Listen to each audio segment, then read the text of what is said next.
భగవద్బంధులారా, పరమాత్మ యొక్క నిర్హేతిక రక్షకత్వాన్ని ప్రకాశింపజేసే నారాయణ కవచంలోని విషయాన్ని తెలుసుకునే ప్రయత్నంలో ఉన్నాము. నిన్నటి రోజున గరుడ భగవానుడు విశ్వక్సేనుడి రక్షకత్వానికి సంబంధించిన శ్లోకాలను తెలుసుకున్నాము.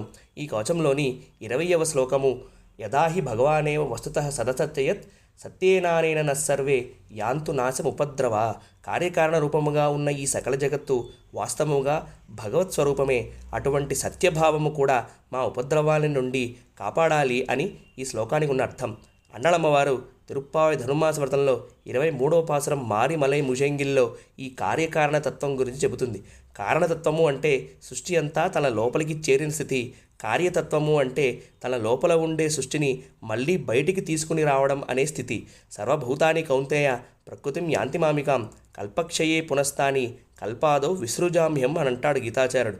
కల్పం చివరిలో ఈ ప్రకృతి అంతా నాలోకే చేరుతుంది, మళ్ళీ ఇంకొక కల్పం ప్రారంభించాలి అని నేను సంకల్పిస్తే మళ్ళీ సృజిస్తాను అని అర్థం. ఇక్కడ ఈ శ్లోకంలో గుర్తించాల్సిన విషయం ఏమిటి అంటే ఈ జగత్తు కూడా సత్యమే అని అంటోంది శ్రీమద్భాగవతం. మనకి ద్వైతం, అద్వైతం, విశిష్టాద్వైతం అని 3 సిద్ధాంతాలు ఉన్నాయి. అద్వైతము బ్రహ్మ సత్యం జగన్మిథ్య అని అంటుంది, అంటే పరబ్రహ్మం ఒక్కడే సత్యము, ఈ జగత్తు అంతా మాయా మిథ్య అని అంటుంది. కానీ విశిష్టాద్వైతం అలా చెప్పదు. పరమాత్మ ఎంత సత్యస్వరూపుడో ఈ జగత్తు సృష్టి కూడా అంతే సత్యము అని చెబుతుంది. సులభంగా అర్థం చేసుకోవాలి అంటే మట్టి ఉంది, ఆ మట్టి నుండి ఒక కుండ తయారైంది. మట్టి సత్యమైతే మట్టిని ఆధారంగా చేసుకుని ఉన్న కుండ కూడా సత్యమే.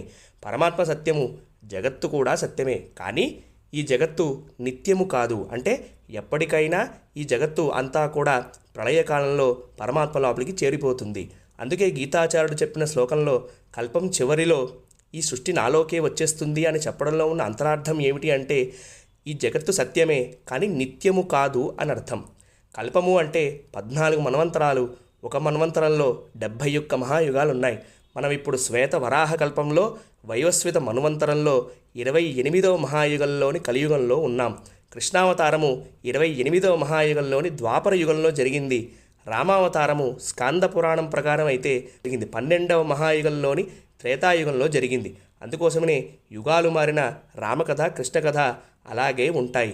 దీన్ని బట్టి అర్థం చేసుకోవాల్సింది ఏమిటి అంటే మనకి ఎన్ని జన్మలు అయిపోయాయి, ఇంకా ఎన్ని జన్మలు మిగిలి ఉన్నాయి అని. అందుకే పూర్వాచార్యులు అందరూ కూడా ఇప్పటి నుండే పరమాత్మ దగ్గర అప్లికేషన్ పెట్టడం ప్రారంభించండి, ఆయన్ని చేరాలని.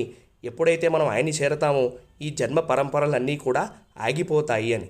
ఈ నారాయణ కవచంలోని ఇంకొన్ని శ్లోకాలని రేపటి రోజున తెలుసుకోవడానికి ప్రయత్నం చేద్దాం. అంతవరకు హరే కృష్ణ, జై శ్రీమన్నారాయణ.